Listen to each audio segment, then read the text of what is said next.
Invis is everything braces isn't. Eating the food you love, life uninterrupted. Invisalign.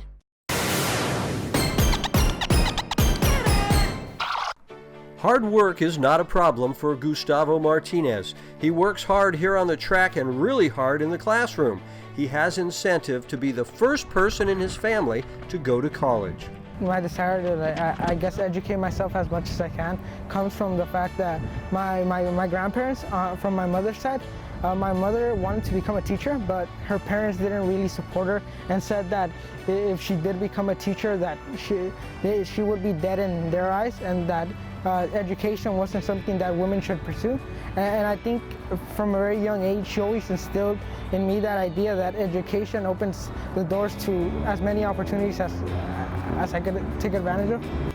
Gustavo was just 2 years old when he came to the United States. His parents were farm workers, toiling in the fields to make life better for Gustavo and his little brother. We initially arrived in Yuma, Arizona, and then after a few years of working the fields, they decided to move to Salinas, California, and that's where we've been for the majority of my life. As a freshman at Alisal High School, Gustavo joined the cross-country and track teams. He was not a superstar, but running was exactly what he needed to help him tackle the obstacles in life. I think it's very liberating from all the stress that comes with life and school, so I think it's an outlet that helped me find peace when it was really difficult to concentrate in school and in life. There was never enough money to give Gustavo everything he would have wanted as a top student.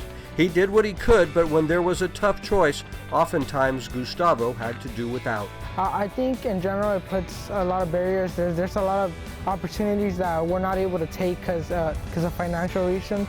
So, I mean, if it's between me participating in the program or paying the rent, I think paying the rent takes priority. So succeeding in school was harder for Gustavo, but he put in the work and learned quickly he has the skills to be a top student. He's a very hard worker.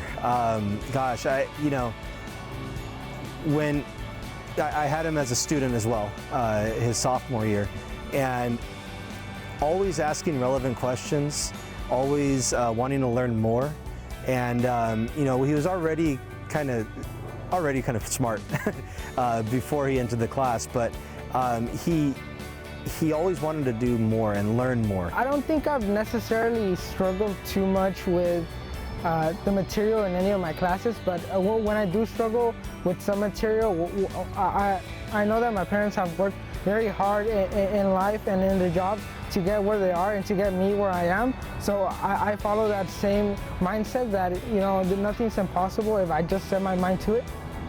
So Gustavo went about taking the hardest classes he could find. His list of advanced placement classes is impressive. My sophomore year, I took AP Physics 1, and I took AP Spanish Language and Composition. And then my junior year, I took Biology AP, I took English Language and Composition AP, I took United States History AP, I took AP Spanish Literature and Culture, and I took AP Statistics. Senior year, for this first semester, I took AP Psychology. I also took AP Government, as well as AP Econ. With success in all of these classes, Gustavo has an impressive 4.3 GPA. The next step was finding a college where he could double major in physics and computer science. He applied to a variety of schools. Finally, on December 11th, 2 weeks ago, Gustavo received this letter from Stanford University. Gustavo would go to Stanford on scholarship, becoming the first person in his family to go to college. Initially, it was really overwhelming. I didn't know what to say or how to react. I think it didn't settle in that I had finally got it accepted until maybe like 3 hours later. So once it set in, I was just, I don't know, there weren't any words that could describe how excited and happy I was. I was really relieved that all the work I had put in my whole life was finally paying off. Gustavo says his parents were proud but don't really grasp the significance of a Stanford education, but they know their family has changed from a time when an education was not something his mom was allowed to pursue to now where Gustavo will go from a farm worker's family to a great university. Gustavo has some advice for other low-income students.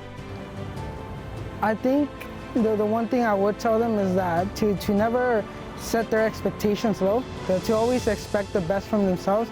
As the more you expect from yourself, the more you're willing the more work you're willing to put forward. Gustavo keeps on running, knowing his hard work has paid off, and starting next year, his life will be changed forever. Gustavo says a Stanford scholarship will pay for much of his college education. He's working hard to gather outside scholarships to pay for the rest, but you saw all of those AP classes. Wasn't that impressive? Yes, very impressive. You took about half that many? I took a couple, but ended up dropping out of them because they were so hard. Took approximately 0 AP classes. All right, thanks, Robert.